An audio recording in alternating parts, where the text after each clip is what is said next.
Right, so Jahin, thank you for Yeah, coming on. thank you very Um, much. Appreciate the it. thing I most admire about you is Yeah. you don't give a fuck and you have no filter. I mean, uh, I would say, yeah. I mean, the thing is, I feel like you just gotta be yourself, really. Like, And you do a great job with that. I do, yeah. I really do. I mean, I get a lot of, interesting comments about myself, like about from other people, but I just learned to not to care because it's something because at the end of the day, people they don't put food on my table, they don't pay my bills, Mm, they don't help my dad's business out, no. so that's why I don't care. And like I would say if everyone in the whole world came hated on me, I would still be able to live my life. People, That's a good mentality to yeah, have. I would say But that, yeah. you have quite a lot to say when you post it, and it seems like you've got a lot to say about Devon. Yeah. Like you always do posts hating on it with the people and stuff. So is it just Devon Mm, that you sort of have a problem with, or is it UK in general? Oh no, I mean, not. I mean, I don't hate Devon. Like, come on, we got is a bit of a strong word, hate, but like, it's just like I'm a minority in this area, so I am. Right. So it's kind of hard for me to connect with people Mm. from my nation, my background or whatever. So I mean, it's like people have to need to understand that I don't actually hate Devon, guys. I don't hate Devon. It's just I'm into comedy. Like I like joking, so I feel like if whatever I see, whatever comes to my mind, and I feel like if I use that, if I post that, if I video that, but you also have a limit when you're joking. You joke, but there's also a limit as well. That's what I feel like. I think it's funny to take the piss out of where you live. Yeah, no, no, absolutely. But there's also a limit as well because like people, like even I would say the funniest comedians in the world, they have this a certain level of limits of joking. You Right. can't really joke about certain things, which I don't do. If I do record something, I'll make sure that after I've done it, that I check if the person is okay. Right. But no one sees that because I don't do it. Yeah. Because, yeah, so but that's why people might think I'm a bit of a dickhead. Hold on, so what do you in these videos where you're Yeah, taking the yeah, piss out of yeah. this area? Are you filming like members of the public? Basically, yeah. I mean, happening so suddenly that You it just just this like is it funny, just man. it's just like that. I just get my phone out and I'm just And then you're like, welcome to Devon, guys. yeah. Basically, yeah. That's what I do. But I think that's fine, isn't it? yeah, Like it's all like right. people are like laughing at people's funny. Like I don't care if people want to laugh at me. Like you're giving them a bit of joy, and I mean, you should see that video when that guy that was lying on the floor. The comments were mad on there. Like everyone was just like, You got on spotted Facebook. so So yeah, spotted painting. yeah, no, so for your video, yeah, no, so yeah, someone took that video. I don't know who it is, and it shout out to whoever it is, but I don't actually know. But yeah, someone did that, and then I checked. I was like, huh?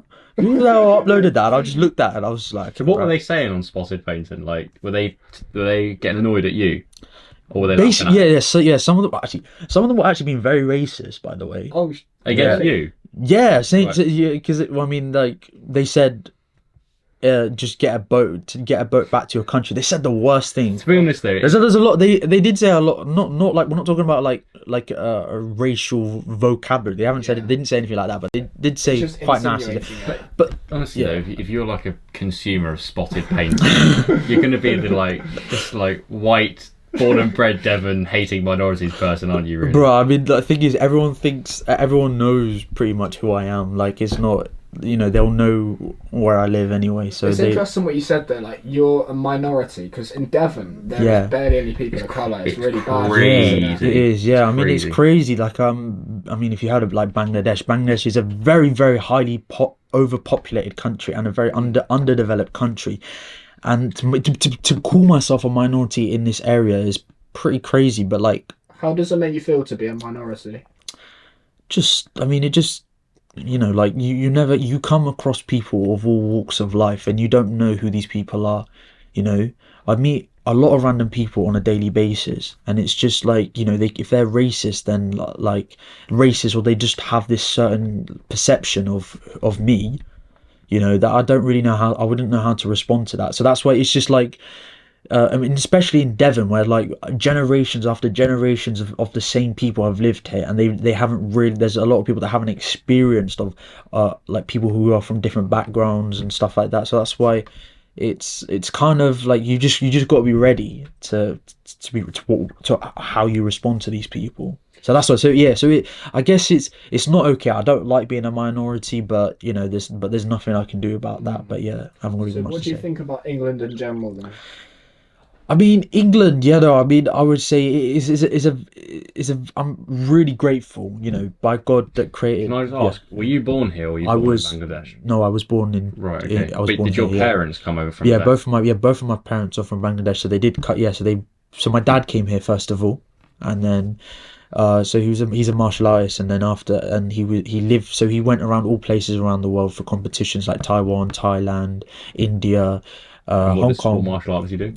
Karate, Right. Shotokan He's a style black thing. belt, isn't he? He's a black belt, yeah, Damn. he is, yeah, and he did a bit of judo, he's got, so in kung fu there's like the highest belt that like the of when you graduate is red belt, so he's a red belt in kung fu as well. He's like he was also supposed to go to South Africa as well for a competition, but he couldn't go because of visa problems. So he was going around the world Yeah. competing, and then did he compete in England? Yeah, he did compete in England, and that was the last time. That was the last competition that he had, a gold medalist champion. And then after that, he decided that he wanted to live. He wanted to start life. Why here. was that? Because he thought he'd have a better life Yeah, here than in because Bangladesh. I mean, like my grandma died when my dad was about 13, 14, and after that, my granddad remarried again, and they. And her his stepmom was an absolute nightmare, and to this day my dad doesn't speak to her. My dad has never told me anything about her, so I don't know her name. I don't know where she lives. Wow. My dad cannot stand her. My dad doesn't even call her by her name. She says in our language. So Betty is the most informal way of calling a lady Betty. Is the most like, so that's my dad can't even see her, and said to my dad said to her from when my dad he has a flat, so where he was brought up, that she never sets foot in this flat ever again. So that's after my grandma died, it just caused my dad caused a lot of problems for him. So that's why he decided that no, he needed to start his own life. He wanted to show that he wants to be he can be as successful as he can, and that he doesn't want to be humiliated in ever again. And that really hit me, because my grandma said to him when he was younger that you should never be jealous of anyone, that you do your own work and you wish people the best. And my dad has never ever been jealous, but all of his family are jealous of him because he's come to this country. So do you look up to your dad? I look up to my dad a lot.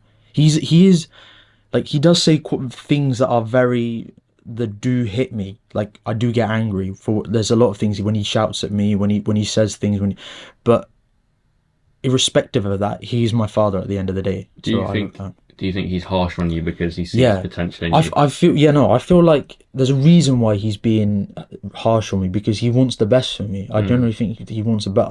But I'm not realizing that until. So that's why I need to. I'm guilty of it. I'm not saying I'm being my best, but I need to start thinking that he wants the best for me, and it's like he's praising me. Like, when he's angry, he's really praising me to be the best I can.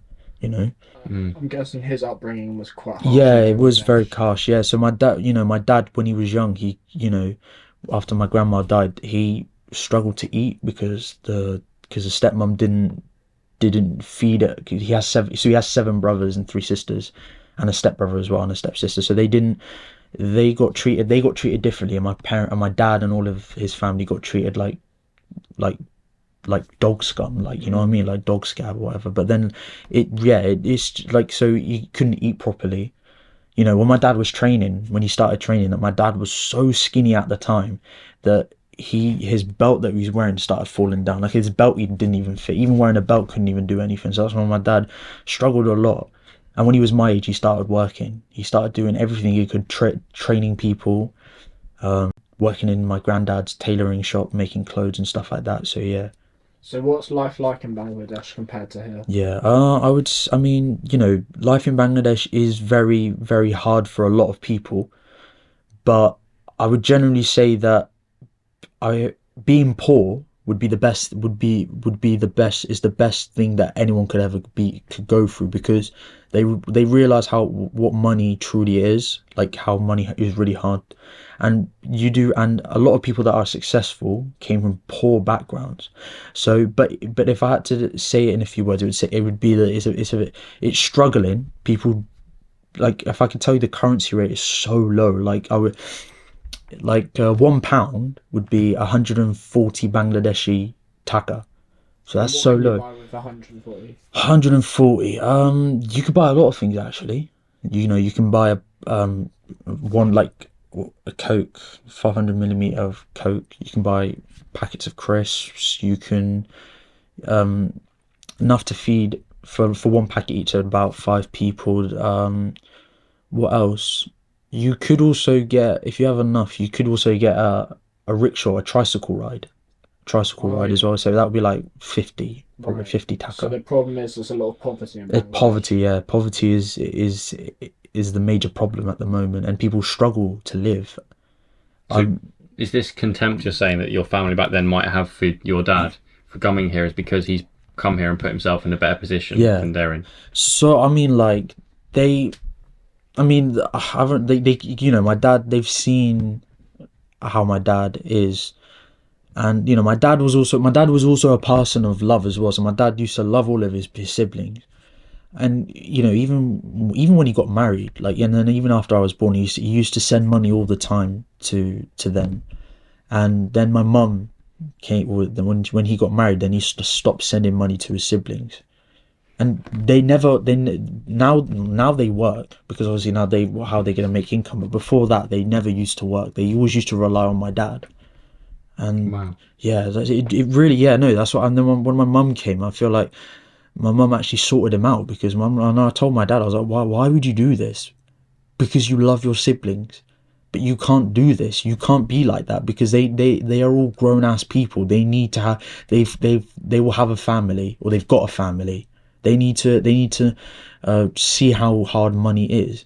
And because when my mum stopped sending money, then they started arguing on the phone, and now they don't even speak to each other. Like, no, not like never again. They're scared of my dad. Like, they don't like going up to him. Like, it's like that. When I was in Bangladesh, they didn't know, from my dad's side, not one person came to see me. No one. Really? Yeah. And and my dad has a flat there, and we stayed there out of the 7 weeks, I stayed there for about 2.5 weeks. And I'm thinking, like, what? And I'm thinking, like, what is this? Well, it's that crabs in a bucket thing of, like, Yeah. he tried to crawl out of that poverty situation, and then that pointed out to them that maybe there are things that they could maybe follow in his footsteps but don't, or just like the natural human thing of, like, Yeah, a lot of us, when we see other people doing better than us, it makes us feel bad. Yeah, I mean, yeah, it is a pretty sad reality, to be honest. Like, people, when you see other people do well, people will always try and put you down. I think we've had, especially probably you've experienced that a little bit, but in different ways of trying to do something. Yeah. And maybe sort of friend groups and other people like that have reflected on their own selves. It's even small things, like, for people that aren't in that kind of situation, people just our age, if you don't want to drink alcohol, don't want to take a certain drug, if you want to spend your time differently, people they might not say, like, look at this idiot. They might like make some kind of joke out of it, but what's behind that joke is, I don't like the fact you're doing that, because it points out that I'm not doing it. Maybe I should, maybe I want to.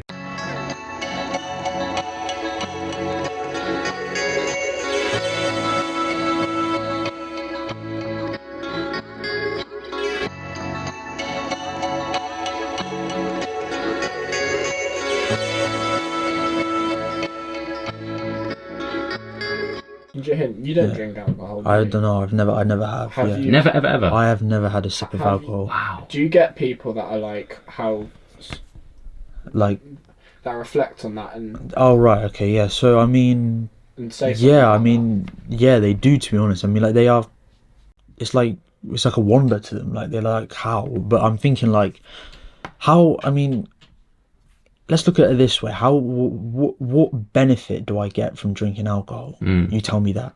Like you tell me that. What benefit do I get? It suppresses anxiety. Yeah, it just. I would say that you don't have that problem. No. I don't. I do get depressed. You know, we do get anxiety. Everyone, like everyone. Just it's a normal thing. But I feel like if I was to ever have alcohol, it would really, really, really seriously change my life in a bad way. I know as a Muslim, you know, we allow it. It's forbidden. You can't drink why it. Is that? So okay. So how it was thousands of years ago, how it was first a lot back in pre-Islamic Arabia. So that's when before Muhammad came to, the prophet came to preach his message.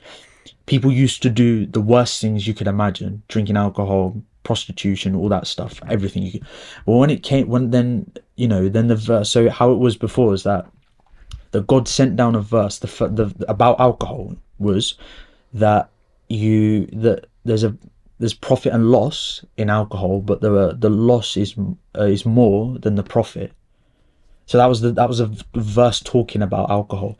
Then there was then the second verse that came down talking about alcohol was that when you pray, you are not allowed to drink alcohol, and you have to be sober. So then the final ban came and said that alcohol is forbidden completely. You must stay away from it if you want to be successful. That's how it is. So that's why. So that's how the revelation and the law of alcohol came down. That's how it was presented. And alcohol, we believe it's the mother of all evils, and the people are cursed. The people who drinks it, the people that sell it, transports it, buys it for someone else, or there's like about maybe 10 categories of these people, but I can't name them all because I can't remember from the top of my head. But yeah, but these 10 categories, people are cursed because they deal with alcohol.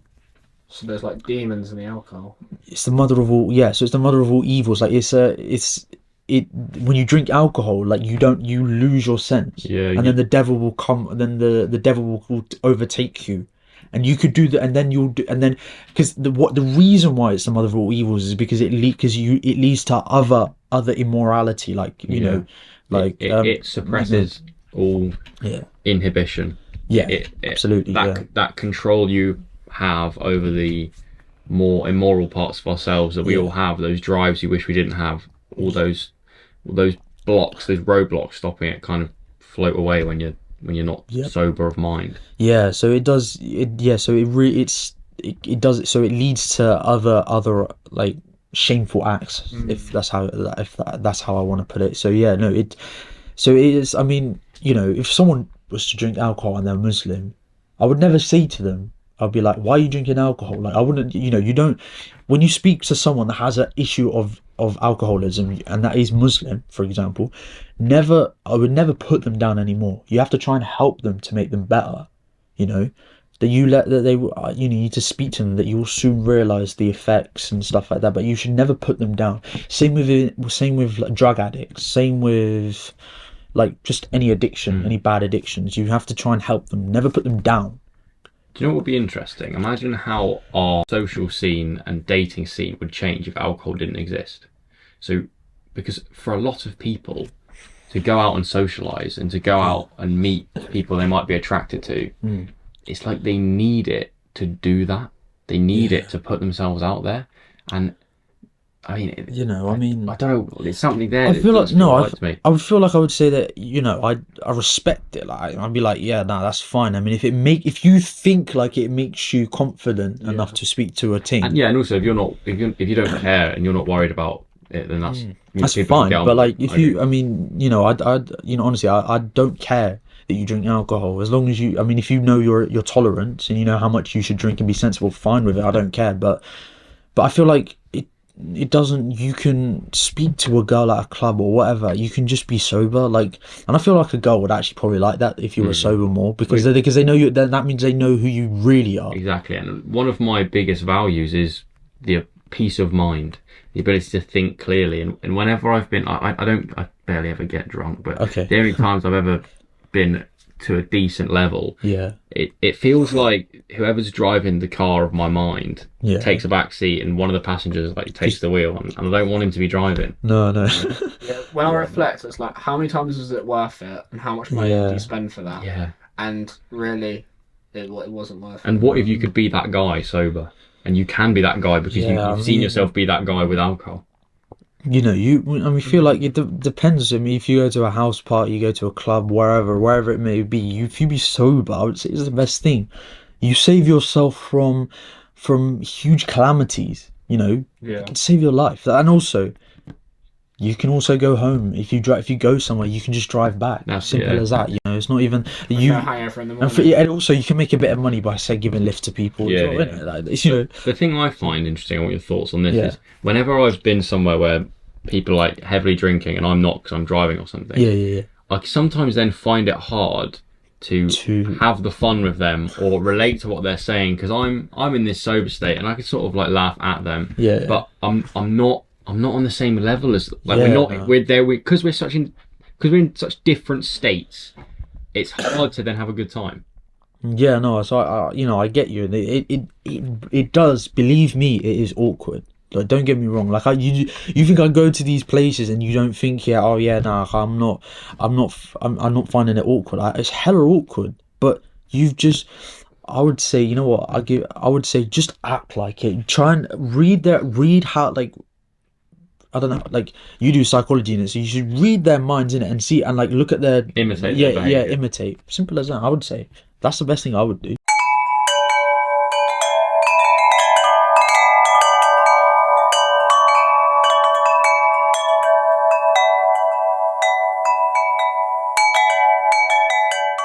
That's what I do normally. Yeah, that's what I would do. You know how in Islam they have no sex before marriage? Yeah. Why is that? To simplify it, I'm not going to make it that complicated, but relationships in general, I would say, is not. It destroys a person because it doesn't and also. You're saying sex destroys a person? No. So let's talk about relation, and then I'll get on to sex because I think it correlates. So if we say, because when you're in a relationship, like before marriage, I would say it destroys a person because I feel like I know that if I get into a relationship, it will seriously destroy, like it will affect my life, because. What if it makes you happy though? I mean. It won't because I know that this is you getting into a relationship with someone that you don't think you'll marry. Or that. So if I wouldn't be able to do that. It, you know, as much as I would have to get married. Right. So it has to be the one. It has to. Yeah, I would have to say because, you know, marriage is a big thing for a person. So in our religion, it's half of our religion. When you get married, it's a half. So it's a big step in life. Like it's a big event that will happen in your life. So that's why, and I would say, I want to find the one. You know, because it's like because when you find the one and that's someone that truly knows who you are and truly will support you by your side, then I haven't got anything to worry about. But if I don't. But I feel like if I get into a relationship before I get married, then things will end up like scattered leaves. People get hurt, is that what yeah, and also it causes a lot of family problems as well because I cannot. So in my country, so my parents' country, I cannot marry certain races. They think, well, I can, but I can't because due to them thinking, because they will say a lot of bad things about the person, about their culture. So if I was to marry a white girl, then everyone will say that I'm a very bad person, and I do a lot of bad. I drink and why? Because they know that British society is not the best. Hypothetically, though, so you marry a white girl, but she's also Muslim. What happens then? Is that? But a born Muslim. Yeah. Would they be okay with it? Born here, I mean, that even people in this country that are from the same nationality as me were born here, and they live in the city, in London, for example. They are also not typically wifey type. Not Wifey material. They're not wifey material because they don't have the, what's it called? The principles. Yeah, so we both come from, like, you would say we both come from from a British society that and how they operate will become like them.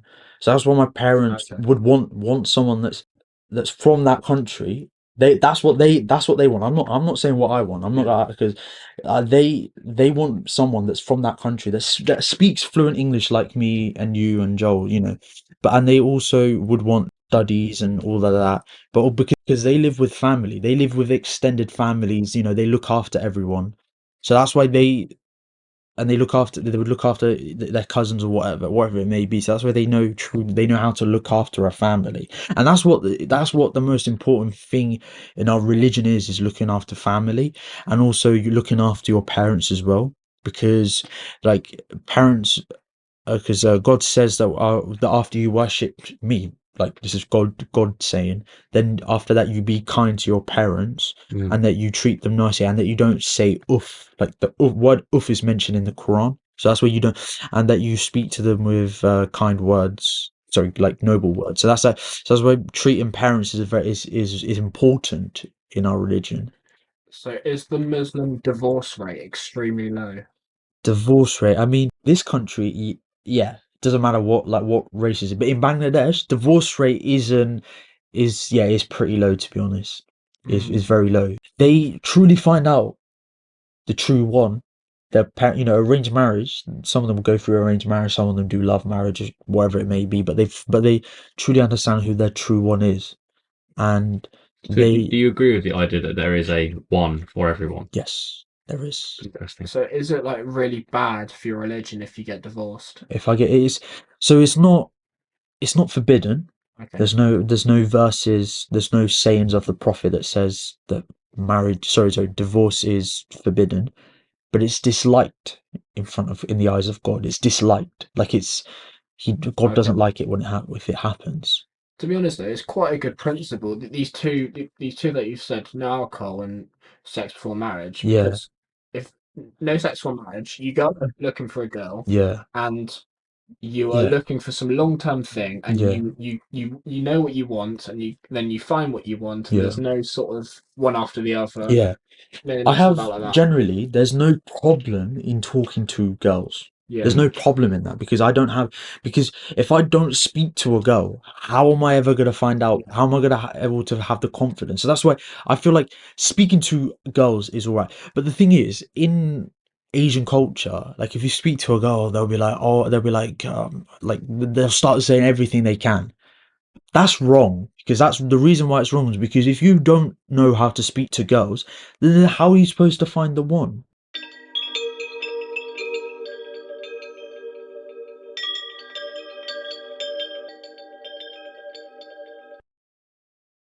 Yeah. You mentioned that you've read the Quran. Have you read it all? Okay, You've read so most of it, haven't you? I mean, yeah, in English, yeah, I have, but in Arabic, not all of it, because it's. Can you read Arabic? I mean, if I show you this if I show you this, so this there's if I show you this, so that is that's the Arabic. This is the transliteration. So this is what I read. Right. That's the translation in English. So this is what I read. So you've got an app on your phone here. Yeah. That So has this Quran verses. yeah. That's also completely fine. You don't have to actually read the book. So yeah. So you don't actually have to read the book. So what's yeah. the Arabic language like? The Arabic language is a pure language.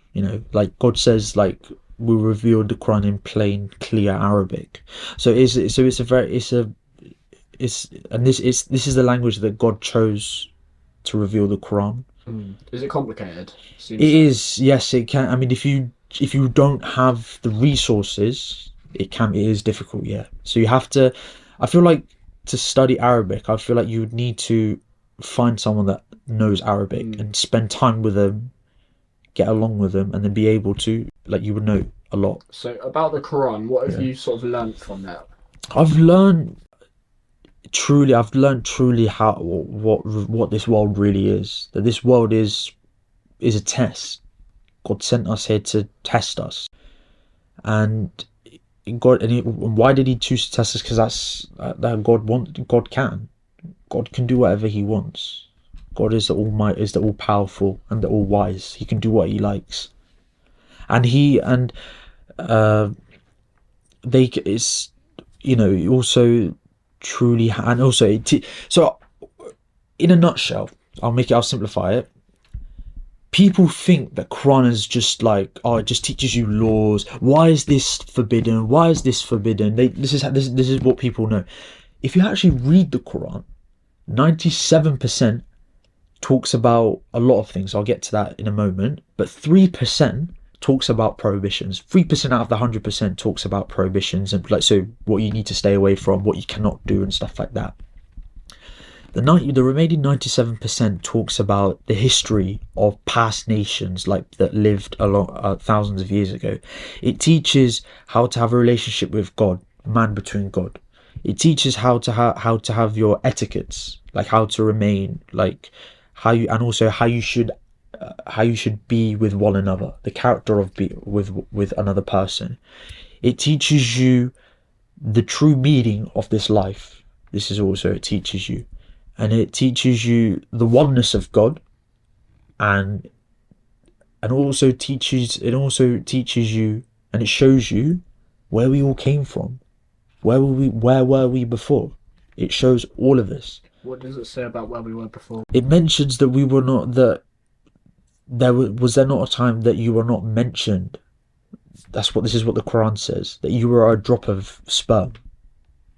That's what the Quran says. Well, I can't really say, I can't remember from the top of my head, but I would say, then it says after, and then you become ungrateful to your Lord. I have a question. Yes. If our world is the test, yes, how do you score highly? How you score highly? Yeah, according to Allah. Okay, so that's why the Quran has been sent. Is your guidance. It's basically, I would say, your cheat sheet. Basically, I would say it's basically. Yeah, so basically your cheat sheet in order to score the highest you can. I mean, I would say that it's easy, but it's also hard as well. It is very hard. It's simple, but hard. Yeah, but it's simple but hard. Yeah, because guidance, I would say, if you don't have guidance, you don't have anything. So that's why, so you've got to go to this source, got to go to this cheat sheet, read it, understand it. Describe to me the ideal Muslim. What does that entail? What does that? Okay, so. And I don't want you to talk to me about the things you can't do. The person you should be. Okay, the person. So are you saying how I should be as a Muslim?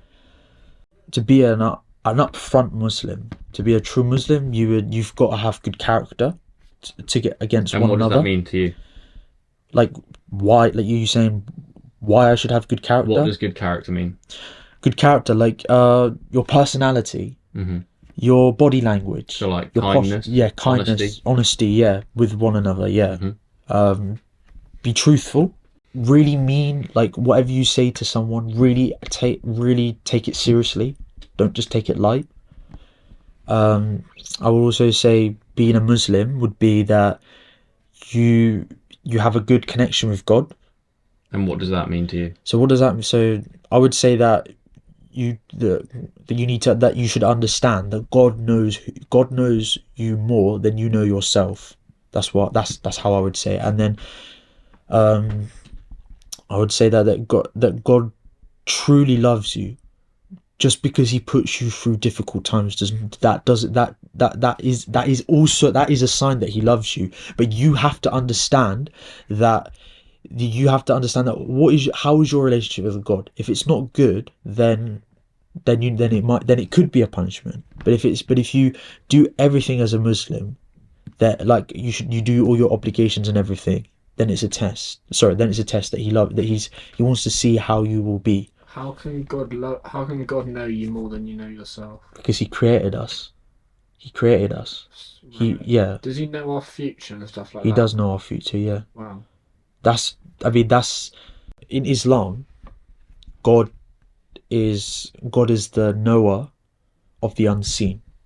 That means that he knows the future, and he will not reveal it to anyone else. Like, for example, I would say like that at the final hour, the day of judgment. What's going to happen in my life? Like, what's going to happen tomorrow?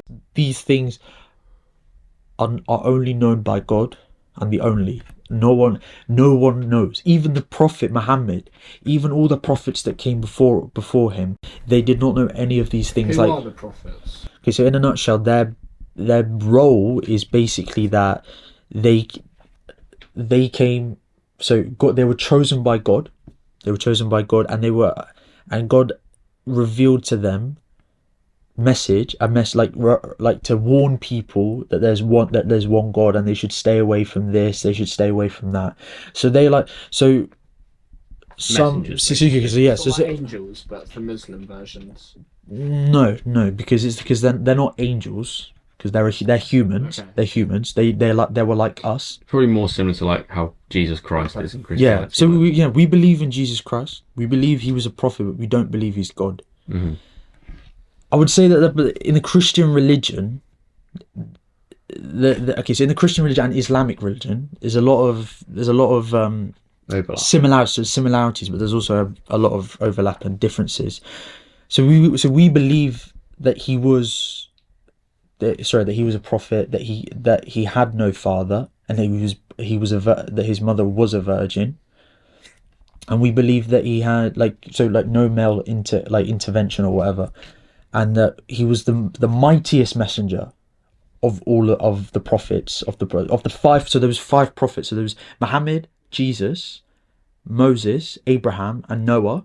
They were the 5 strong. They were the top 5 messengers that were the strongest and the mightiest messengers. Jesus Christ, peace be upon him, was given a lot of miracles that many of the prophets before and after never had, such as giving life to the dead by God's permission, healing the blind people and people with what's that condition called, leprosy, is it called? Yeah, leprosy, and also heal so the blind. I said the blind, haven't I? Yeah. So it's the blind. Yes. Yeah. So so he was given, and he was also given the. I mean, it's not the Bible. He wasn't given the Bible. He was like the mightiest prophet. The mightiest messenger. Okay. Yeah. So messenger or prophet doesn't matter. Yeah.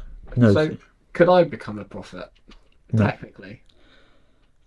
I mean, you could. I mean, you could claim it yourself, but then it will you will have a lot of consequences in the end. What I'm saying, why were those people picked? Can't God just come down? Yeah. Pick me, give me some powers, and say, I've got some tasks for you. So that's really easy to answer. So that God chooses whoever he wants out of his creation to convey the message and give miracles. That's something that we do not argue against. So we don't this. It shouldn't be a sort of a matter of a dispute. Why didn't you choose me? Why didn't you choose? God chooses whoever he wants from his creation, and he chose them because God knows the future, and God decided to choose them. That's basically the answer I will give, because there isn't really a logical explanation. Anything more logical than that I can say. Yeah, so God chooses whoever he wants to convey the message, give powers. It's called miracles, but yeah, basically, yeah. And as with your relationship with God, yeah, when you're praying, are you sort of maintaining that, and how are you doing that? I mean, because you pray, how do I pray? You mean, or how do you talk to the God through prayer? Okay, so I mean, the thing is, you need to realize as well that not that everyone, every Muslim you see, will not be the best practicing. Yeah. So I'm not shameful about that, because I know that I am not the best Muslim. I am, I need to work on a lot as well, but praying like, are you asking like how I do it? You mean, or Yeah. I mean, you communicate with God. It's basically communicating with God. So you read the first chapter in the Quran. It's called Surah Fatiha. So it's the first chapter. It's the first chapter of the Quran. So it's 114 chapters, and you have to read the first. Even when you're a new Muslim, you have to read this chapter. Otherwise, your prayer is invalid. Okay. So, and then after that, you don't have to recite another chapter, but a lot of people do. A lot of people do recite. There's small chapters towards the end of the Quran. So we're talking like the 112th, 13th, 14th chapters. They're all small chapters, so they have it's like 3 verses, 4 verses, and towards the beginning, it's like. So the first chapter has 7 verses. So it's different, but like towards the beginning, it's always they're all long chapters, long verses, So and you stuff pray like that. like 5 times a day? Yeah, 5 times a day. So I mean, this is the best gift as a nation, like in the Muslim nation, we were ever given, because because it's simple to do. I mean, if you look at prayers from other religions and from past people, it's pretty complicated, to be honest, and I don't understand how. But also if you look at it as well, if you also look at it too deeper, it's pretty much the same. It's pretty much the same as our prayers. It's like Jewish prayer, Christian prayers, and stuff like that. Prayer is a form of communication to God. You know, you talk you recite that first chapter in the Quran. Yeah. Does it end there, or is it? I know. Do you give thanks for things? No. So ask for things? Right. So after you recite the first chapter, then you recite another chapter of any of your choice. It doesn't matter. Right. You can use it can be the short verse. It can be the short chapters or the long whatever. And then after that, you praise. You can ask for God for whatever you want in your prayer. Not loudly. You got to say it quiet. And you just talk to him like he's a person. No, not a person. No, don't ever say that, because he's not. God doesn't have human form. Okay. God is. But in the way that you talk to Okay, him. right, yeah, like that. God is there, yeah, but God doesn't have a beginning and end like us. God God is undescribable, like nothing compared to this world. So that it would be considered like when the Christians say that Jesus, like they say that God is, Jesus Christ is God and stuff like that. It's very blasphemous what they say. It's offensive, basically. Not like that I get angry, like, and I'll be like, why do you say that? Not like that, but because God says when they say that God has taken a son, the heavens want to like start ripping open and scatter. That's when someone says that God has a son, the heavens start ripping open and stuff like that. So it's a very, very blasphemous, very, very like blasphemous thing to say when God has a son or God is human, or like stuff like that. Joe, have you ever like sort of spoke to God? What does that mean? Like, have you tried like not get a response back from God, not like that, but like, did you ever feel? Yeah, did you try? Did you get a connection? Did you feel like a spiritual connection or anything like that? When I'm present in what I'm doing and I believe I'm doing good things, to me that's God. So so maybe there's been times where I've had such a beautiful interaction with another human being. Yeah. The feeling that I get, to me, that's what God is. Or when I'm so present in an activity that my mind stops chattering. Yeah. And I become the activity that I'm doing. To me, that's a godlike experience. Or when I'm doing a meditation and for a split second, the inner monologue finishes and I'm just literally focusing on my breath and it's like I'm not there anymore. That's a godlike experience. So it's not like I've communicated with some being and asked for something. No. It's more like I feel like God runs through me. The divine runs through me when I'm doing exactly what I should be doing. That's fine. You know, when you talk to people, it should generally be like typically Muslims, like you'd have, when you talk to another Muslim, you come closer to God. They should make you come closer to God and stuff like that. So yeah, that's fine. I believe in that. I mean, so you can almost feel like a connection, sort of wave of divine around them. Absolutely, yeah. What I was trying to get to you, when you're about prayer, and, of course. When you're talking to God, it's not like a conversation. You don't. He doesn't respond. It's no, just no. Sort of you saying some stuff. Yeah. And I mean, God does respond, but you won't hear it physically. Will it just sort of be for your future, how he responds, how he sort of might shape some stuff, and like when God, like when you're reciting in prayer, God does respond. I don't know exactly what God says. There is a statement in in what the prophet said. What God says when you recite the first chapter. Each verse. So the first chapter, then God responds. The second chapter, then God responds. But I don't actually. But I don't know exactly what. So I won't be. I don't know exactly.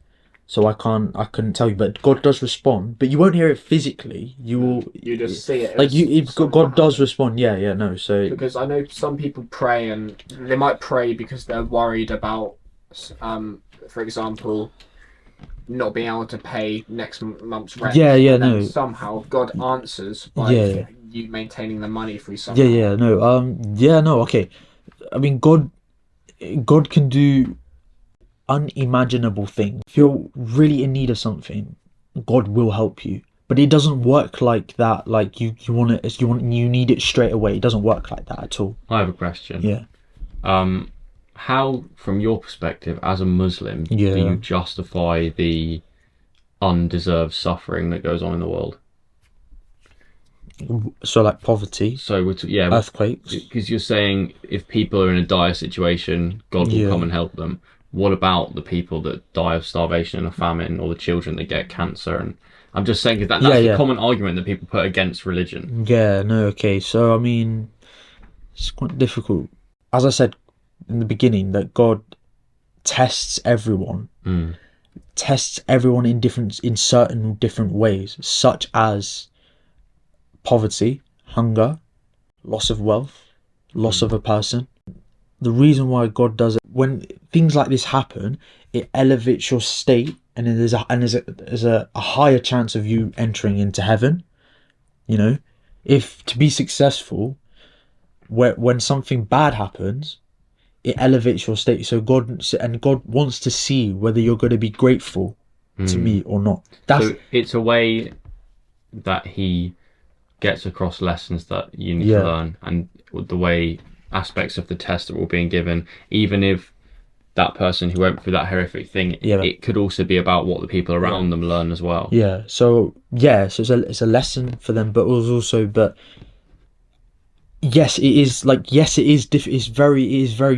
it can be struggling for a person. So it's a long life lesson for them, but then they also appreciate that who else is going to help them go through this other than God? Otherwise, how can they become close to God? So something bad does have to happen, because if something doesn't, then I won't have that relationship with God. If there's no suffering and no pain and no difficulty, then you would not be tested, and therefore you would not need God. I really like that. Like what? So you're saying that if I don't go through if the world was a perfect place, all happiness and joy, no one ever goes through pain, difficulty, struggle, then we would not a test anymore. Then we would be living in heaven, right? But we're not in heaven, so that's why. I mean, like the thing is, if tests and tribulations don't happen, then you'll not come closer to God. You need to truly understand that things like earthquakes happen for a reason. That when an earthquake happens, a rich person becomes poor, because they might not be the best person.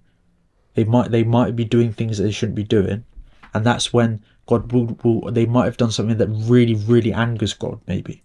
That's when God shows them. Seems to me it's very everything happens for a reason. Yes, everything does happen for a reason. Yeah, I mean, what do people normally say when you ask that question? What do people say? People say, "Oh yeah, but what about free will?" And Yeah, I mean, that's the so you understand what kind of answer I've given? Yeah. Compared to most people. And I really like that answer so Yeah. well because Yeah. because if me and Joe are like failing at something, we can just think to ourselves, "Oh, Yeah. God's testing us right now," Okay. and it's sort of like a quote that I quite like. That's like, "We try, and God laughs." God Yeah. laughs. Because it's true. Imagine if everything you did went perfectly. Yeah, I mean, you don't want that. You don't actually want that. You need to have some sort of tribulation in life. Otherwise, that's what life is. Yeah, you become a stronger person, right? So why doesn't anyone give these sort of answers? This is a sort because it's pretty simple, but I have to be ready for it. But like.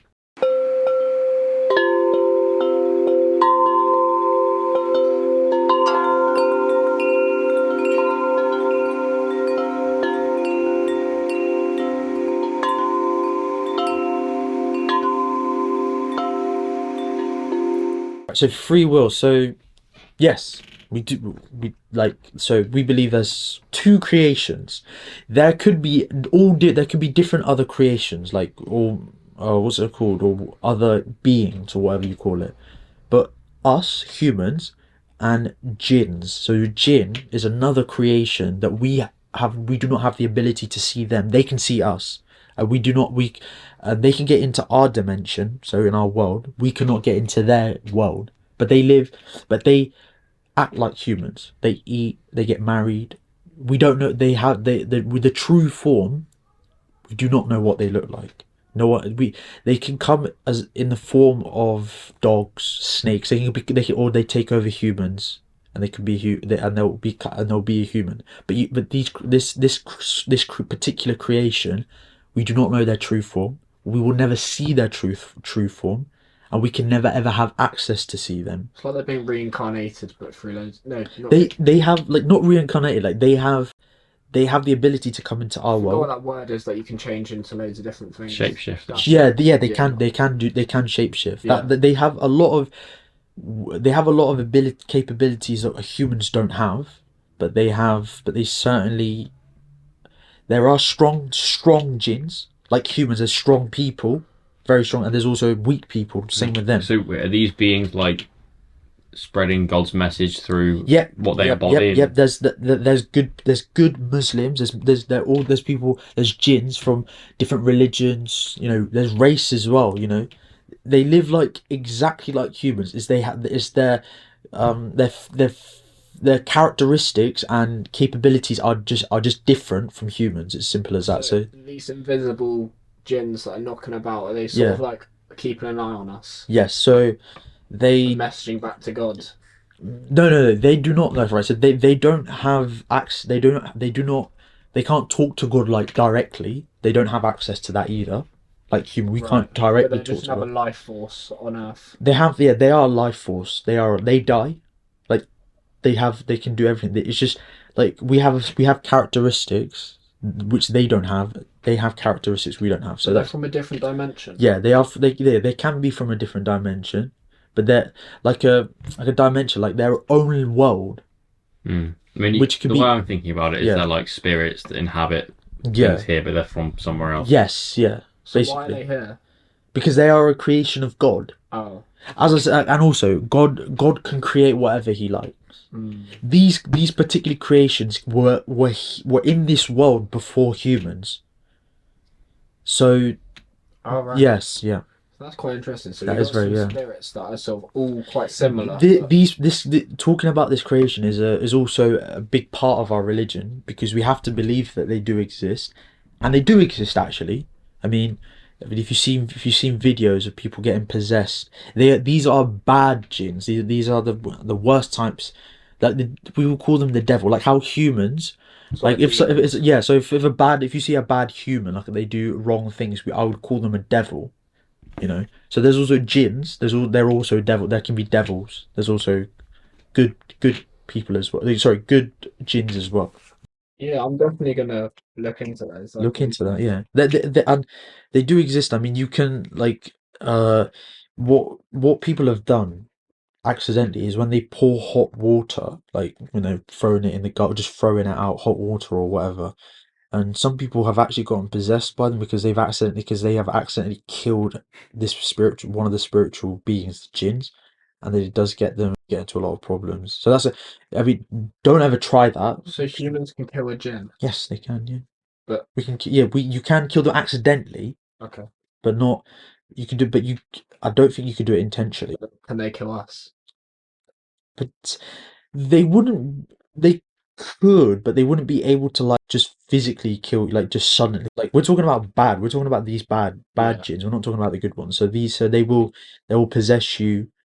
They will make your life hell. They can even fall in love with you. You know, they can fall in love with humans, but we can't fall in love with them unless they become a human. If they possess a human, then you can. Otherwise, you cannot. You can't physically have intimacy with a jinn. You can't do that unless they become a human. So, yeah. Wow. Yeah, they do exist. So stuff that happens, you can just be like, oh, that's probably a jinn. No, I mean nowadays. All right, so like I mean, if we talk about black magic, like these bad jinns. So if we talk like black magic, is heavily influenced by these bad jinns. So when a person does black magic, they try and get access to these jinns in order to make someone else's life hell. You reckon that exists? That does exist. Like curses, yeah. Like for example, they will separate husband and wife. They will make your life hell, like hell. But do you know where black magic started? No. It's in the Gulf area, one of the Gulf countries. Do you think you could take a guess? What's a Gulf country? The Gulf, like in the Middle East, the Arab countries. Do you know? Iraq. It started in Iraq, in Babylon. You heard of Babylon? It started in Babylon. There's some people. Black magic started there. There's also a verse in the Quran that actually talks about that two angels were sent down to this city, Babylon, and they performed magic not to harm anyone, but to show the effects of the effects of doing black magic. It's very serious, a very serious thing. So magic is actually real. Yes, it is. Yeah, black magic is 100% real. I will come to in a bit of how people do it. I'll explain that in a bit. But at the time when Solomon, the prophet Solomon, when he was ruling Jerusalem, not Jerusalem, like in some of the Arab countries or wherever it was, when he was reigning, people said that he was doing black magic because he had the powers of what's it called, of having access to the wind, like and also he had many other miracles, like talking to animals, like talking to ants, talking to all sorts of animals, a lot, and having very good judgment skills as well and stuff like that. So he was very knowledgeable. He had a lot of miracles, and he was given access to these jinns. So at the time, what he did was that he had the power to have access to them. No one else ever had access after him. Like these spiritual beings, he had access to them, and he could do whatever he wanted with them, like punish them, make them work, do whatever. The mosque, in Jerusalem, that mosque, that huge mosque, it's called that blue mosque or whatever. Do you know? Have you heard of it? It's in Al-Aqsa, Palestine. In Palestine, you heard of that? There's a big mosque there. No. Sorry, it's called Mosque Al-Aqsa. So it's a very famous one. Everyone should know it. But this mosque that was constructed was apparently built by these spiritual beings that Prophet Solomon got these spiritual beings to build the mosque. So he had a lot of miracles, these powerful miracles, and they said at that time that he was doing black magic. But God confirmed. So the verse that I was talking about, that says that he did not commit black magic, and that he was a believer of God. So that's when black magic started in that city, to show the effects. But then people didn't listen, so they started doing it, and now till this day black magic still exists. That's crazy. I have a question that the people listening might have. Absolutely. You can't prove that happened, though. Like, prove. How do you feel I'm not saying... Prove what? Prove that the black magic started? Prove that these spiritual beings exist, prove that black magic exists, prove that these things happen because of this. I'm not saying that that's what I believe. Okay. But what I'm saying is, I can imagine people listening to that and thinking, that guy's yapping, that's a load of bollocks. Okay. How do you personally deal with the fact that you cannot prove it scientifically like this world claims to want? Okay. Is it a matter of, that doesn't matter to me because it's my religion, it's my belief? No. So scientifically, you wouldn't be able to prove it because it's science. So in the Quran, it talks about a lot of scientific things, and it talks about also a lot of historical stuff. But it doesn't. But there's like 80% has been proved, right? So what from what the Quran says and what it said in there, today's science has proved it. The remaining 20%, like spiritual beings, heaven, hell, this stuff is you cannot scientifically prove, but it could be proven, and it can be proved in the future, right? So with the matter of spiritual beings, it's a matter of you have to believe in them. As I said, that when people get possessed, it's a sign that a jinn, this spiritual being, is taken over you. When animals when these spiritual beings get possessed, turn into animals, that is also a sign. You know, if you see it, if I was to prove it to you that black magic is real, I would have to do black magic on you, and then you'll see that it does really exist. But I cannot do that because I can't do that. It's forbidden, and I don't want to make your life hell either. So I don't. Let's not do that. But yeah, I will tell. Okay, I'll tell you how black magic can be done. Okay, right. Especially in where my parents come from, how they do black magic on someone for the purpose of their own self, in order to gain something. They will first ask your name, your last name. So they'll need a lot of personal information in order to do black magic for this person. They'll want your first name, last name. They'll need your mother's name. They'll need a piece of your hair as well. They'll need there's a strand of your hair, and they'll need a picture of you. And with that, they will do it. So I would say this. They put it in a cauldron. Whatever happens, I mean, at this point, this is not even chatting bollocks. I mean, I would be chatting bollocks if I was just randomly saying what they do. But that they will need personal information. They will need personal things from you or something. In order to do black magic. Do they curse? Is that how you curse someone? You get bits of information. Yes. And then you can think about what you want to happen. Yeah.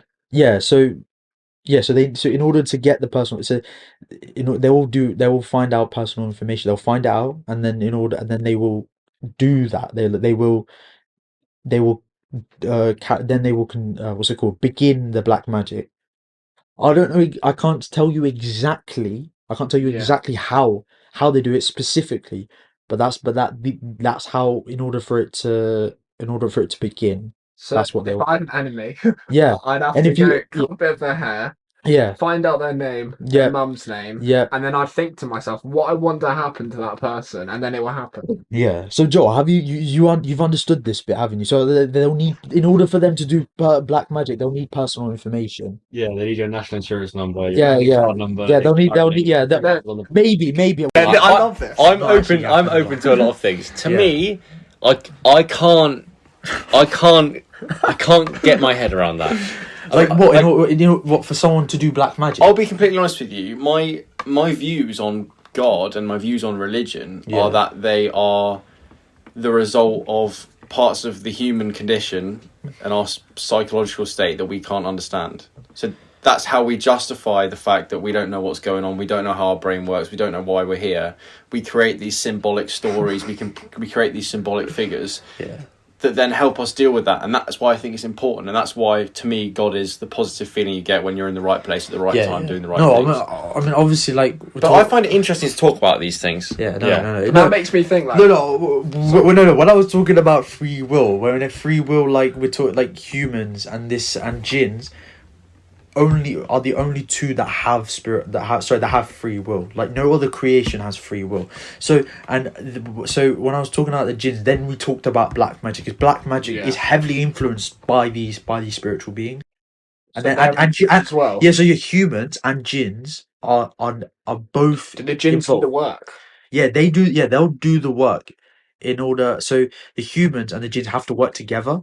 So this person that claims to do black magic, that they'll get access into this dimension and try and make this person's life hell.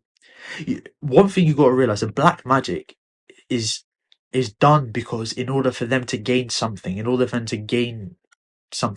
it's never they don't. So that's why in order for that to happen, they will make someone else's life hell. So they'll do anything, basically. That is crazy. Yeah. So that's why when I was talking about free will, then I just jumped straight into black magic. So yeah. So really, witchcraft could be possible. It is. It does exist. I mean, but the thing is, I wouldn't. In order for me to prove it, I would have to do it. But I can't do it because it's forbidden. So why don't you do it? So why don't you do it on like Vladimir Putin? Wait, why has no Muslim got a load of jinns to attack him? No. So like these people can be. They can be They can be a Christian. They can be Muslim. Yeah, they can be They can be anyone. But if black magic is real, why isn't it done on evil people? Huh? Why don't we just decide to curse people who do wrong? Wait, so why doesn't he curse himself? No, why on evil people? If it's genuinely possible, then why aren't people doing it to do good in the world? Putin.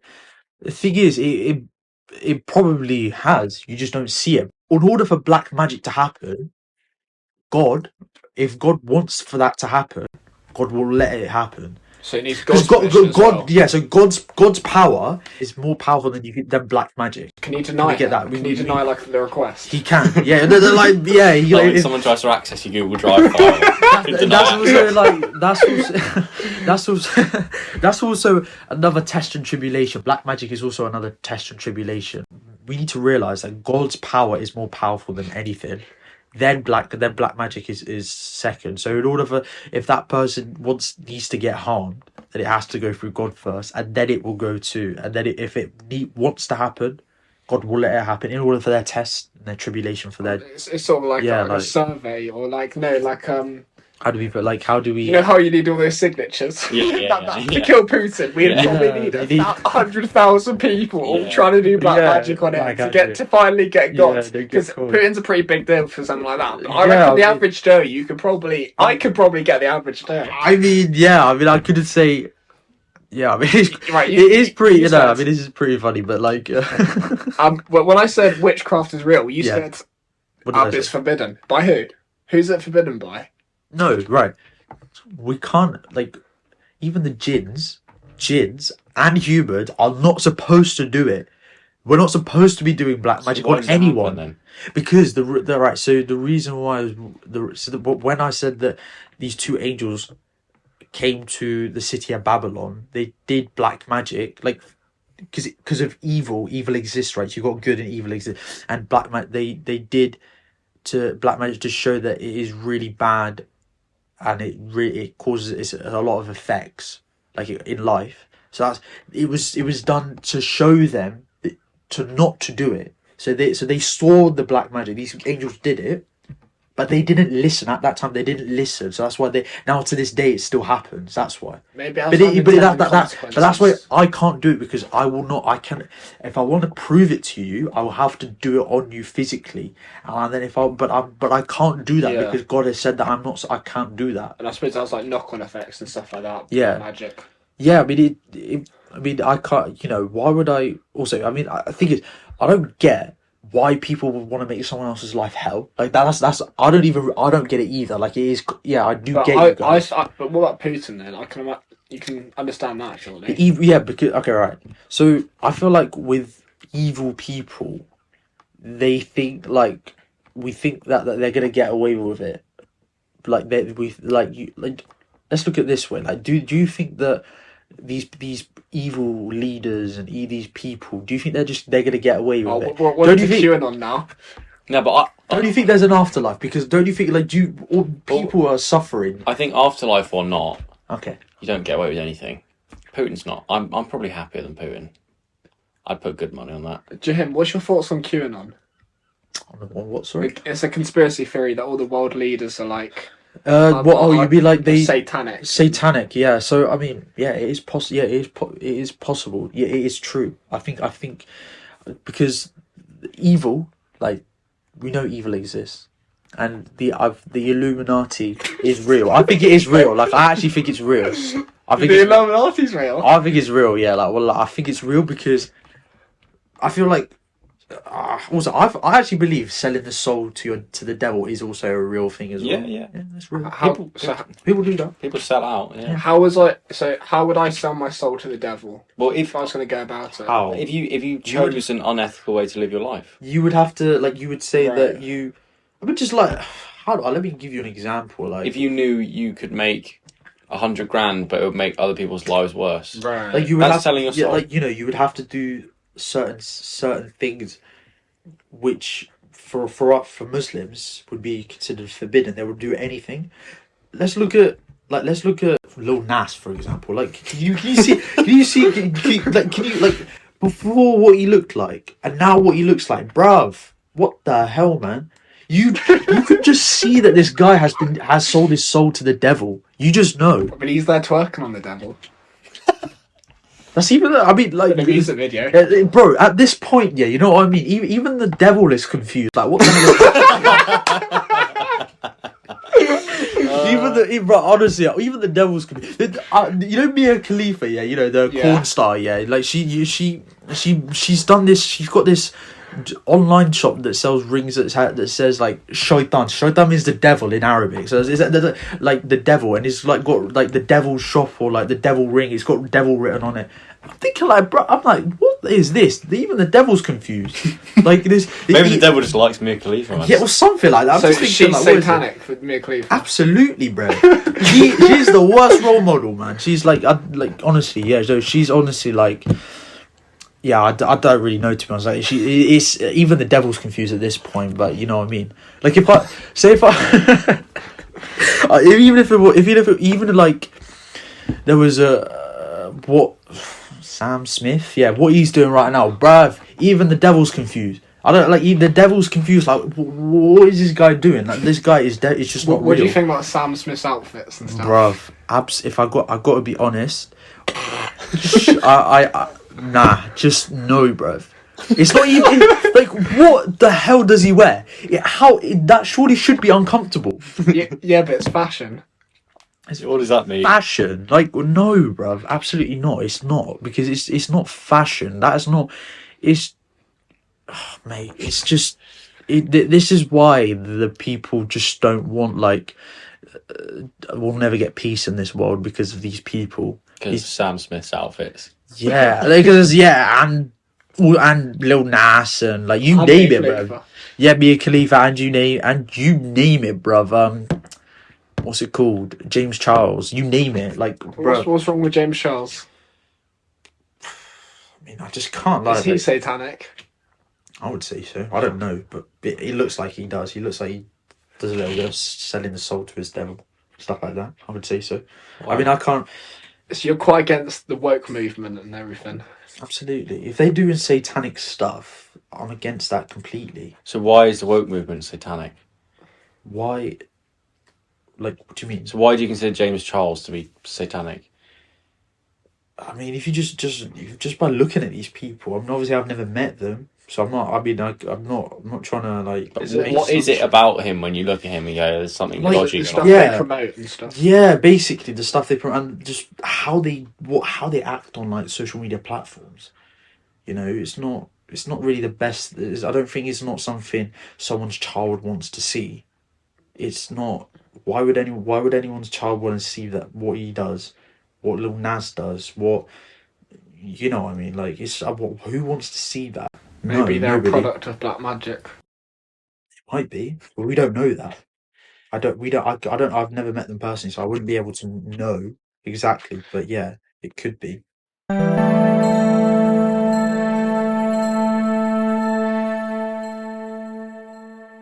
Well, what things in life annoy you? Like LGBTQ stuff, like stuff like how all this going on today. Right, so let me make a few disclaimers. I don't care if anyone is part of them, if is a part of the LGBTQ plus or whatever, but I don't care, and I have no problem with it. So I support if you keep quiet. Yeah. But if you start propagating it to someone's child, to someone, or to, like, doesn't matter, regardless of their age, then I will not support you. I will generally, I will have to say something against you. But I feel like now these days, like this community, they don't care about your well-being. They just want to destroy you. They want to manipulate your mind. They don't care about your well-being. Like, I saw something on TikTok sexualizing babies. Bro, what the heck? What on God's earth does that mean? How, like, from a young age now, people like some kids are saying that they're non-binary or all this bullshit. Like, I don't like. It just doesn't get. It just gets to me. But I genuinely believe that they don't care about your well-being. Let's get that straight. They don't. LGBT people. They don't care. They don't care about your well-being.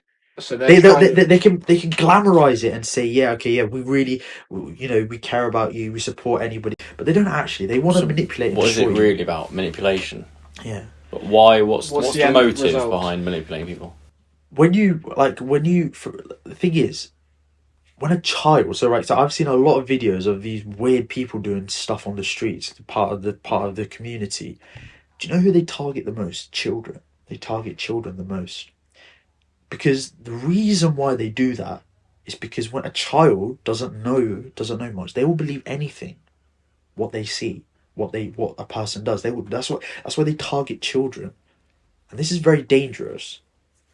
It doesn't matter if I saw it, I'd be like, I don't care, because it doesn't mean anything. Because I'm grown up now, I don't care anymore now.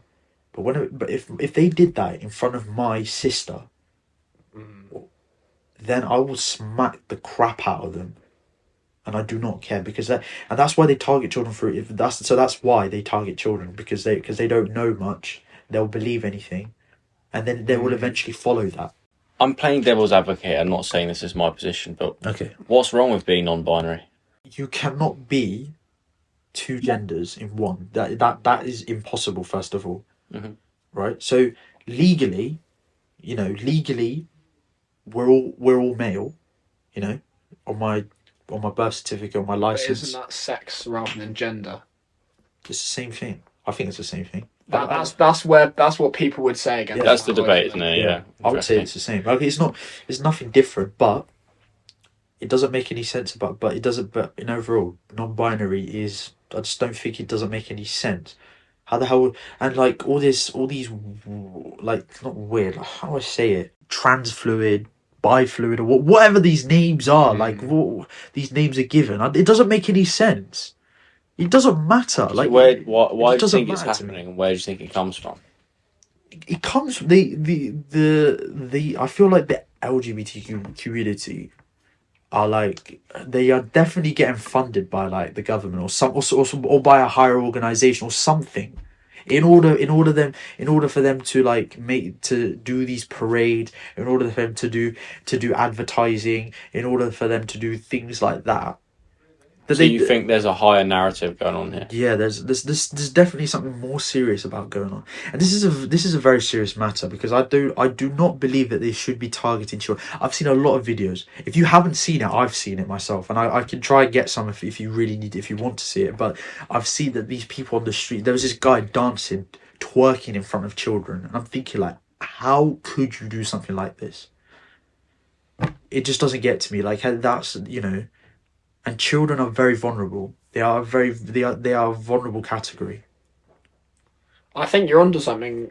I probably don't agree with all of what you just said, but I do think it's probably quite possible. Yeah. I agree with a fair amount of that. I'm similar. I think I don't have a fully articulated opinion on the situation. I'd have to take more time to think about it, and we'd have to do more construct an research. argument. Yeah, we did. Yeah, no, we'd have but to. Yeah, but I do believe that trying to impose a narrative on children is dangerous. It is very whatever dangerous. It is, whether it's a far heavy left wing point of view, whether it's a far right wing point of view, whether it's a conspiracy theory, whatever it is, if you are imposing potentially harmful or just extreme ideas on a child before they're the age where they can make their own decision and come up with their own patterns of critical thinking. Yeah, it's a bit of a serious matter, but other than that, I don't have a problem. Like you could if you keep that stuff quiet, fair enough. And also, you guys should know that it's also forbidden in our religion, in my religion as well. You can't be gay. You can't be gay. You can have that feeling. You can have that state of mind. Fine, but you cannot act upon that. That's what you can't do. What would happen if two people were sort of? Okay, right. So if I saw two people on the streets kissing, or like two men, two women, whatever, I would not do anything, because first of all, it's not my business. Second of all, I am not above the law. And third, they do what they want, because it's not. They have the right to believe what they believe. If there was a judge that was walking down the street or whatever, that's something different. He can do what he likes if there was a law, but generally speaking, I mean, if you go to certain parts of different countries, you will get stared down. You might even get beaten up, to be honest. This is it does happen. So that's why you've got to be careful. So that's why I don't have a problem. Why don't they allow gay people in? Because Bangladesh is a religious country, first of all. So that's why they follow the Quran. So that's why they don't allow it. So in India, they've legalized it. In Bangladesh, they haven't, and no one is. And I've not. When I was there, I did not see anyone protesting, doing anything that you would consider homosexual. They didn't do anything. I did, however, see transgender people. Like I saw, there was men dressed as women, but they weren't like glamorizing it. They kept quiet. They were just walking on the streets. That's what they were. So that's why. So you can be. So I feel like, from what I've seen in that country, I don't know if you'll get beaten or executed. That I'm just making that. I don't actually know, but from what I've seen is that you can be. You just got to keep it quiet. It's as simple as that. Yeah. So, probably so. But you're not. But like, if you go to an Arab country, then you've got a bit of a problem. One thing I haven't really considered with sort of population collapse is the amount of people that are becoming involved in these movements. I mean, it's less sort of traditional couples. I mean, we're moving on nowadays, innit? So now, like, we're becoming more advanced. But I also, what also that gets to me is that I can't believe just like how not even that long ago that homosexuality was like, you couldn't do it in this country, and how they've like grown very fast. How they legalized it, and also like just in general, like how what's it called, like things that they were just not talked about many years ago are now being talked about in a very extreme manner. Wouldn't you agree on that? Is it not, again, playing devil's advocate, is it not a good thing that people are given more of an opportunity to express who they really want to be nowadays? There's no problem with that. I generally, like, I really don't mind. I just, like, I've got no problem with it. But if you start imposing it on vulnerable people, then we have a problem here. So I think I'd agree, and you could say that about any ideological belief. Yeah, so honestly, I believe that I don't actually care. Like, you can be like people that do TikTok, innit? Shout out to everyone on TikTok. Yeah, you really don't have. You can do whatever you want on TikTok. I really don't mind. But if it imposes on, like, if it goes against it, if it's an extreme matter. Like, if you do something extreme, or you do something that goes against people will say something against it, then you shouldn't do it. But if you're gay, no problem. I don't know what else to say. Like, if you're thinking about being gay, no problem at all. Shout out to you lot as well. No. I generally don't have a problem at all. You said Bangladesh was a religious country. Does that mean everyone there is religious? I mean, pretty much, yeah, but not all the not all the time. Like he's like when you go to the mosque, it's like you'll hear the call to prayer going off on huge ass megaphones, and it will go off 5 times a day because obviously there's 5 prayers. Wow. Yeah. Massive. It's not massive megaphones that are fitted on the pillar of the mosque, and and women are like modestly dressed. Yeah. I mean, I did see a couple of women that weren't that didn't have their headscarves on or whatever. So yeah, I did. I had a lot when I was at my dad's flat. A lot of people came to visit us, but there was a lot of women that didn't have their headscarves on. That's fine. It's not a problem. It's not wearing a hijab is mandatory, yes. But if you don't wear it, you're not a bad person. I generally believe that. That's some people that something need to get that in mind. But also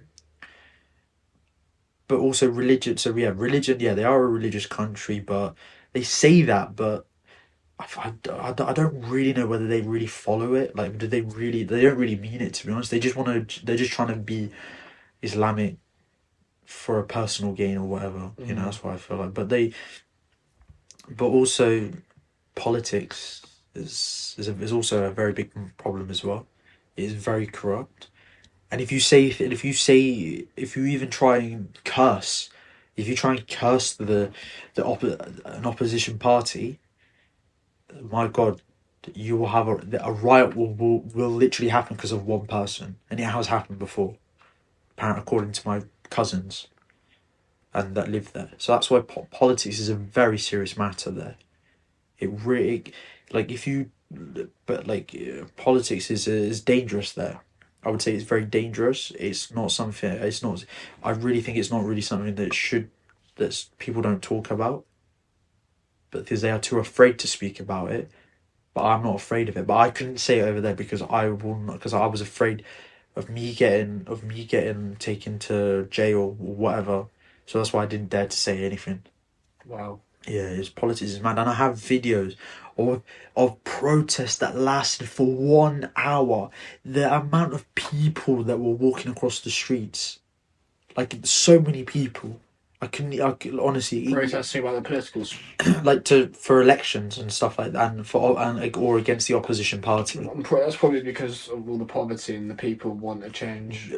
Yeah, or just want to get rid of the prime minister, basically, and nothing really too much, nothing really much about politics. I mean, I'm not. I would say I am a very, very political person. Like, I just say whatever, because in politics there's no right or wrong answer. They just argue, just yap along or whatever. So that I would say I would say I'm very political, and I just say whatever. Yeah. I'm gonna move on to AI news. AI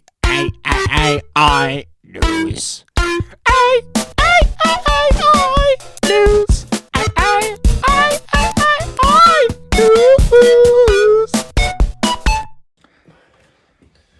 Today we've got a guy in Mississippi. Okay. And he's like very smart. He's a bit of a genius. Okay. But he's a bit sort of socially challenged, right? Okay, what is it with socially challenged? Yeah. What does? So he's like quite awkward socially and stuff. He's one of those people. Okay, right. And he's also quite hench as well. So he's into Viagra and anabolic steroids. Viagra makes your dick hard. Yeah, but it's also used for like some sort of like bodybuilding type thing. Okay. And he goes on like this girlfriend site. Right. And on this site, so you can sort of play mini games in the chat, and you find a girl who's keen or whatever. Okay. And they play this game. They play chess with each other. Okay. And the guy's got this quite addictive personality, and for most of the day, the girl keeps playing, and she's the girl starts winning. Okay. And then he starts getting frustrated because he's a very smart guy. He's all steroided up, right? And gets aggressive playing chess. Yeah. he starts getting frustrated and accuses her of cheating on chess. On the game, okay. Yeah. and you know, like it might have moved like a knight sort of diagonal instead of the proper. Okay. I think it was It's like just that. cheating. Yeah, moved a piece the wrong way.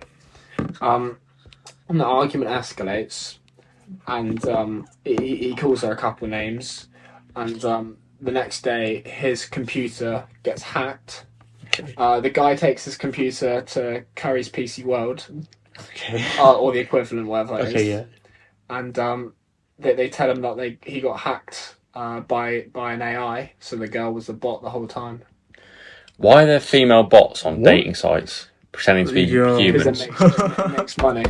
How does it make money? It's a lot with a. Wallah, I don't actually. Okay, oh my god, I don't actually know what to say to that. Hold on, Jacob. Why does it make money? Because it's easier than humans. Having humans on there. But you could. A lot of companies are doing that because they're using AI to exploit the weak sort of. So make the men sign up and like buy the subscription for the app or whatever. It's quite realistic, like an AI talking to them and stuff, and sort of. But you playing can't. along. But you can't even meet this person. So like, what is the point of people But there's talking? plenty of guys out there that do this. They're just basically catfishing people. Then. Yeah. Yeah, nah. Through chess. Well, I have chess got catfish. Wallahi, I've got nothing to say anything else about that. But that's just like not on. If that happened to me, yeah. Oh my god.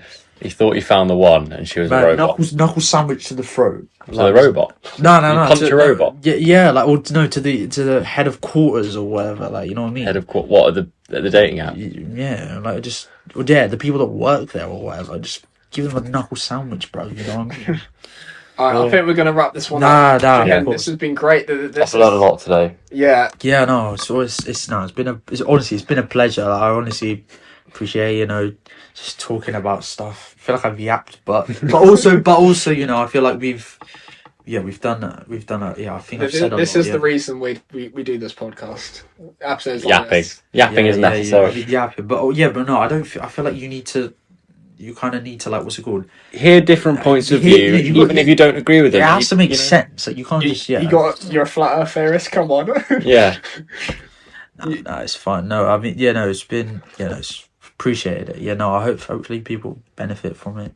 Cool. Yeah. Thank you, man. All right. Thanks. Thank you everyone. very much. See you later. Appreciate it.